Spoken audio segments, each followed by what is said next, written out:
O İbad Hüseynovun çok büyük xidmətidir millətimiz qarşısında. O zaman elə bir terrorçuların, yəni bunlar adi insanlar değildilər, adi erməni değildi vuruşan. Bunlar çox peşəkar qatillər idi, peşəkar terrorçular idi və belə bir cinayətlərin, terrorçunun məhv edilməsi bu çox böyük xidmətdir. Yəni onun digər o böyük xidmətləri var.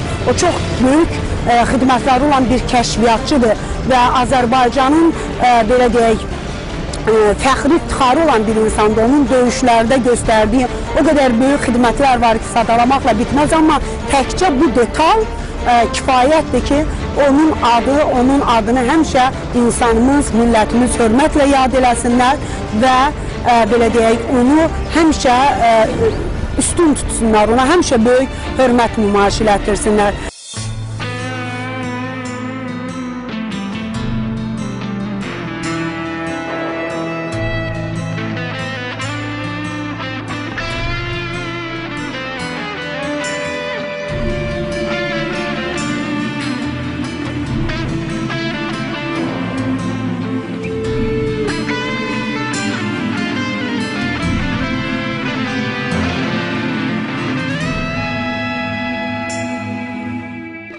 Sevdirir, öylədir azadlıq qadın.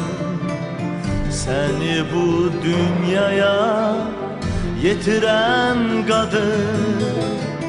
Dillər əzbərinə çevrilib adın. Qəhrəman xalqımın qəhrəman oğlu.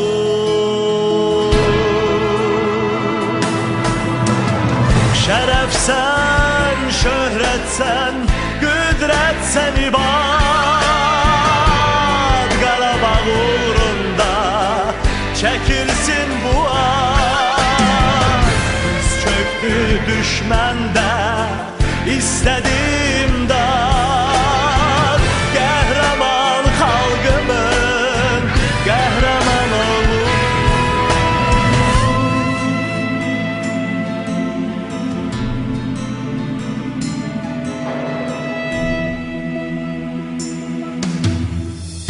Məğrursan, qürursan, sevinç sən bizə.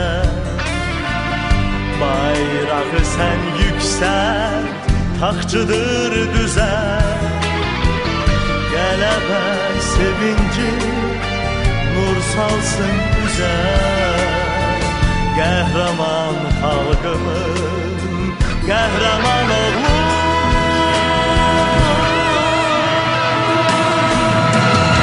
Şərəfsən, şöhrətsən, qüdrətsən ibad. Qarabağ uğrunda çəkilsin bu ad.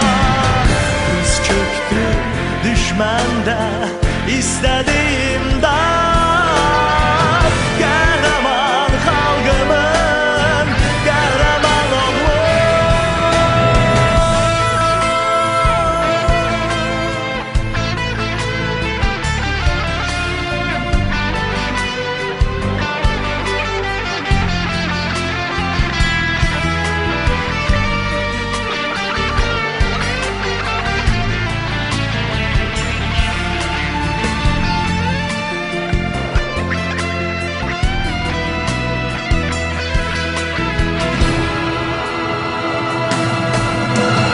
Şərəfsən, şöhrətsən, qüdrətsən ibad.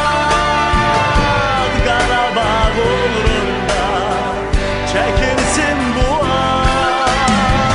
Biz çöktü düşməndə istədim dad. Qəhrəman xalqımın qəhrəman oğlu.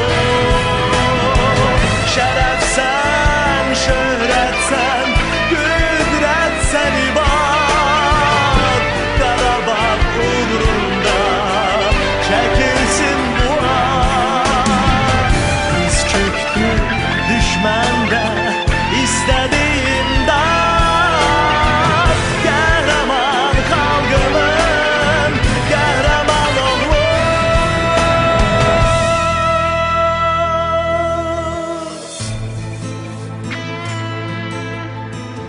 şərəfsən, şöhrətsən, qüdrətsən, ibad.